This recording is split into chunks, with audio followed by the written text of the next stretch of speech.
దేవుని అద్భుతాలు నీ జీవితంలో చూడాలంటే ఏ దరిద్రాలు నీలో ఉండి అడ్డగిస్తున్నాయో ఆ దరిద్రాలని అర్జెంటుగా వదిలి పరిశుద్ధపరచుకోవాలి.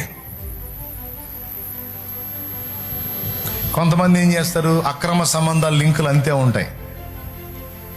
నా దగ్గరికి వచ్చి ఏందోనన్నా ఒక్క కార్యం కూడా జరగట్లేదన్నా, కాస్త గట్టిగా ప్రార్థన చేయన్నా, ఏదన్నా అద్భుతం చేస్తే తప్ప నేను బయటపడినన్నా అంటారు అమాయకంగా. నాకేం తెలియచచ్చు, ప్రభా బిడ్డ చాలా బాధపడుతుంది నాయన, చాలా బాధపడుతున్నాడు నాయన, సాయం చేయను ఆయన, కుమిలిపోతున్నాడు ఆయన, అల్లాడిపోతుంది అయ్యా, అల్లాడిపోతున్నాడు. నేను ఎగిరి చేస్తా. ఆ జగన్నాటక సూత్రధారికి మొత్తం తెలుసుగా. ఆయన నాకెళ్ళి అటు చూడ్డు, నాకెళ్ళి చూస్తాడు, ఉడురా నువ్వు అని. కానీ అర్థమైంది నేను చెప్పింది.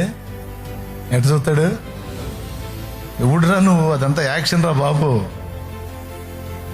అదంతా నటన రా, మారు మనసు లేదు, పాడు లేదు.